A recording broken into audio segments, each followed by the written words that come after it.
और रिकॉर्ड तो करते ही आप लोग, बढ़िया सा रिकॉर्ड करके गृह मंत्री को सुना दीजिएगा। साहेब, हर चीज का एक मंत्र नहीं होता है। बीजेपी चाहती है कि हर नेता पे एक ही जंतर का इस्तेमाल कर ले। तो मैं भाजपाइयों को कहना चाहता हूं, रे भाजपा वालों, ये राहुल गांधी हैं, इंदिरा गांधी के परिवार से आते हैं, राजीव गांधी के बेटा हैं, आतंकवादी से नहीं डरे, तुम तो वैसे भी माफी मांगने वाले लोग हो भाई, तुमसे क्या डरेंगे यार। ईडी उडी से डर नहीं लगता है। ईडी से हम अपने नेता को नहीं बचाना चाहते हैं, हम बस इस देश की जनता को बताना चाहते हैं कि ईडी इनके घर पे आया क्यों है। ईडी इनके घर पे इसलिए आया है कि मोदी जी को कोई साधु बता दिया है कि विपक्ष के सारे नेताओं पे एक ही कैप्सूल इस्तेमाल कीजिए। एक कैप्सूल सबके ऊपर बराबर लागू नहीं होता है, सब धन 22 पसेरी नहीं होता है। इनको लगता है कि एक बार ईडी भेज देंगे तो कांग्रेस पार्टी डर जाएगी, कांग्रेस के कार्यकर्ता डर जाएंगे और चुप होकर के बैठ जाएंगे कि देखो देखो इसके नेता के ऊपर ईडी आ गया है तो कार्यकर्ता को कौन पूछता है। कांग्रेस पार्टी के अंदर इस बात का जज्बा है कि अगर हम देश को अंग्रेजों से आजाद करा सकते हैं तो इस देश को हम अंग्रेजों के चापलूसों से भी मुक्त कराएंगे। इस बात को याद रखिएगा, इस बात को याद रखिएगा कि आपने देश के साथ जो खिलवाड़ किया है उस खिलवाड़ के खिलाफ हैं हम। उस खिलवाड़ के खिलाफ क्यों हैं हम? कि आपने इस देश को सपना दिखा करके, आपने इस देश के लोगों को उम्मीद जगा करके उनके साथ धोखा किया है। ये हम नहीं बोले थे, श्री 108 श्री माननीय प्रधानमंत्री जी बोले थे कि हर साल 2 करोड़ नौकरी दी जाएगी। क्या मीडिया वाले? मोदी जी बोले थे ना कि हम बोले थे? अरे बोलिए ना महाराज, आपको भी बोलना पड़ेगा, याद रखिएगा इस बात को। सबकी बारी आएगी, इस बात को याद रखिएगा। अरे हमारे लिए क्या है, जब तक जेल में चना रहेगा, आना जाना लगा रहेगा, हमको कोई दिक्कत नहीं है, लेकिन बारी सबकी आएगी, इस बात को याद रखिएगा। कहे थे ना मोदी जी कि हर साल 2 करोड़ रोजगार देंगे, बोले थे कि नहीं बोले थे? अरे बोलिए ना, आप कांग्रेस के कार्यकर्ता हैं, भाजपा के थोड़ी हैं कि डर जाएंगे, बोलिए। बोले थे ना, बोले थे ना कि महंगाई कम होगी, बोले थे ना खाते में 15 लाख रुपया आएगा, बोले थे ना अच्छा दिन आएगा। आया क्या? मोदी जी के स्टाइल में पूछूं क्या, आया क्या? अब नया जुमला आया है, अब नया जुमला आया है कि हम अग्निपथ लेकर के आए हैं। एगो भाजपा का नेता ईमानदार है, कैलाश विजयवर्गीय को धन्यवाद देना चाहिए। कम से कम उसने इस देश के नौजवानों की शंका दूर कर दी। उन्होंने बता दिया भाजपा की नई योजना है तैयार, भाजपा ऑफिस में सभी नौजवान बनेंगे चौकीदार। यही योजना है ना।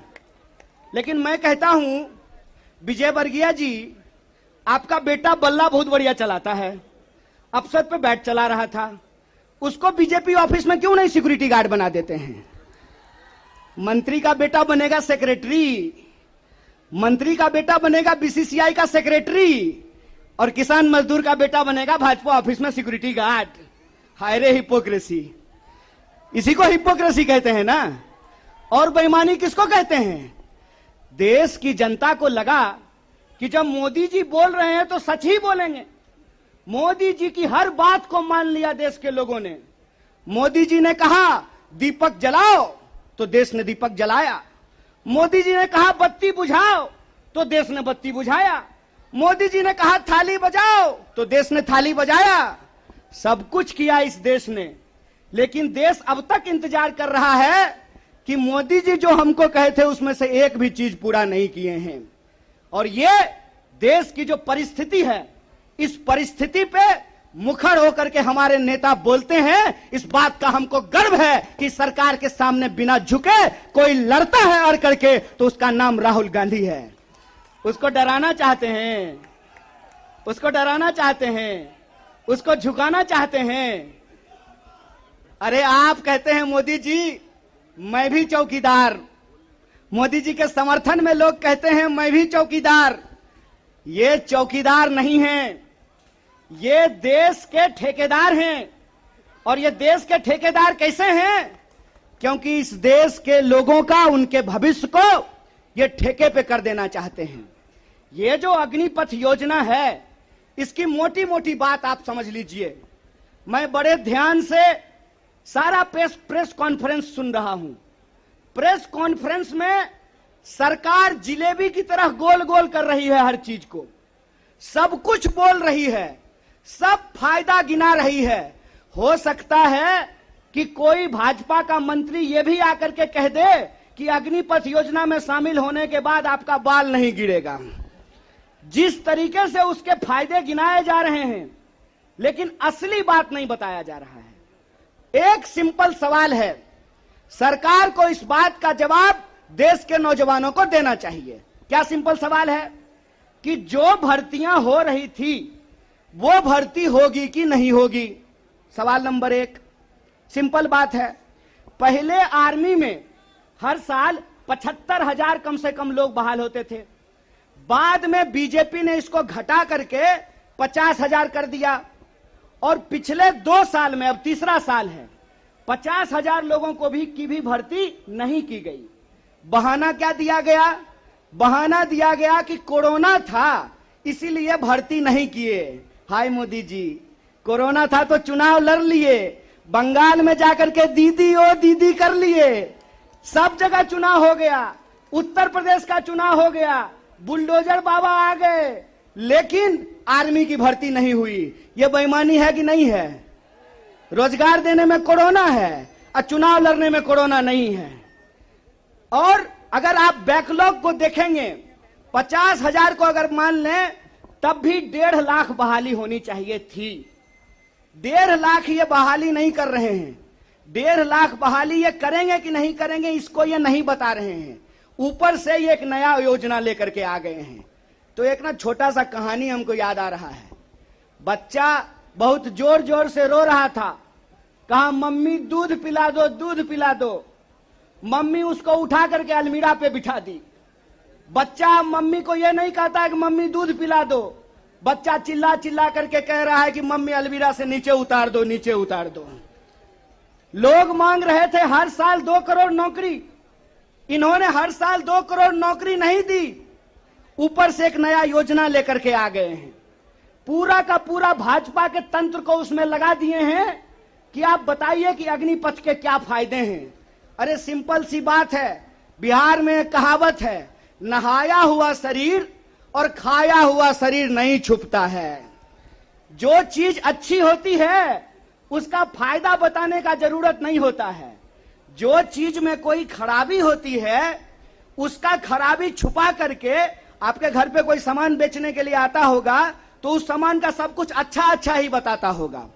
आप ट्रेन में जब जाते होंगे, बस में जाते होंगे, तो जब जूसर बेचने वाला आता है तो एक संतरा से आपको 1 गिलास जूस निकाल करके दिखाता है, और वही जूसर जब आप घर पे लेकर के जाइएगा तो आधा गिलास जूस भी आपको आपके घर में नहीं निकलेगा। ये जो बेचने की मानसिकता होती है, इस बेचने की मानसिकता के खिलाफ हैं। ये सत्याग्रह 2 लोगों के बीच में है। जावेद अख्तर ने लिखा है, इस एक हमारी एक और उनकी मुल्क में है आवाजें दो आवाज है। एक वो आवाज है जो इस देश को बेचना चाहता है, वो देश के सरकार में बैठे हुए हैं। एक वो आवाज है जो देश को बचाना चाहता है, वो सड़कों पे खड़ा है, वो जंतर मंतर पे बैठा हुआ है, वो सत्याग्रह कर रहा है। और ये सत्याग्रह हम इसलिए कर रहे हैं कि सरकार के झूठ को हम समझ रहे हैं। झूठ क्या है इनका? झूठ है कि ये लोग परमानेंट बहाली को बंद करने जा रहे हैं। परमानेंट बहालियां नहीं होगी। अगर ये परमानेंट बहाली करना चाहते हैं तो सिर्फ सेंट्रल गवर्नमेंट में 28 लाख पोस्ट खाली है। ये परमानेंट बहाली बंद करके ठेकाकरण के फायदे देश को समझा रहे हैं। जब भी देश में कोई ठेकाकरण किया जाता है तो सिर्फ उसका फायदा ही फायदा बताया जाता है। जब भी देश की कोई सार्वजनिक संपत्ति बेची जाती है तो उसका फायदा ही फायदा बताया जाता है। लेकिन इस बात को याद रखिएगा कि देश में अगर सारी सार्वजनिक संपत्तियों को बेच दिया गया तो देश का क्या होगा।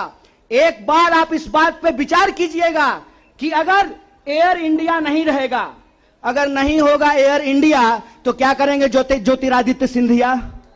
समझना है कि नहीं समझना है? आप हमको बताइए कि सरकारी रेलवे नहीं होना चाहिए, सरकारी बीएसएनएल नहीं होना चाहिए, इनके हिसाब से सेना में नियमित नौकरी नहीं होनी चाहिए। जब सब कुछ सरकारी नहीं होना चाहिए तो सरकारी प्रधानमंत्री लेकर के ढोल बजाएंगे? फिर सरकारी प्रधानमंत्री भी क्यों होना चाहिए? सरकारी संसद भी क्यों होना चाहिए? देश का मतलब होता है देश की राष्ट्रीय संपत्ति, देश का मतलब होता है देश की राष्ट्रीय सेना, देश का मतलब होता है देश के लोगों का सम्मान। इसीलिए मैं आप तमाम लोगों से यह आग्रह करने के लिए आया हूं, कांग्रेस पार्टी की लड़ाई सिर्फ अपने नेता को बचाने की लड़ाई नहीं है, कांग्रेस पार्टी की लड़ाई इस देश को बचाने की लड़ाई है। वो देश जिस देश को गांधी ने बनाया है, जिस देश को नेहरू, मौलाना अबुल कलाम आजाद ने बनाया है, उस देश को बचाने की लड़ाई है।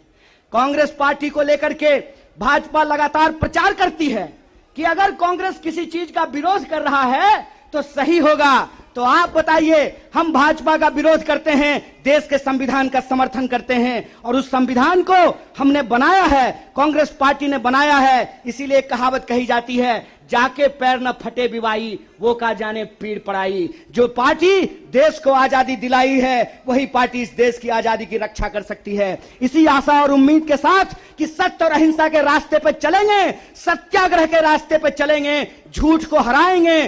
झूठ पे सच भारी है, सत्याग्रह जारी है, यह सत्याग्रह जारी रहेगा। बहुत बहुत शुक्रिया, बहुत बहुत धन्यवाद।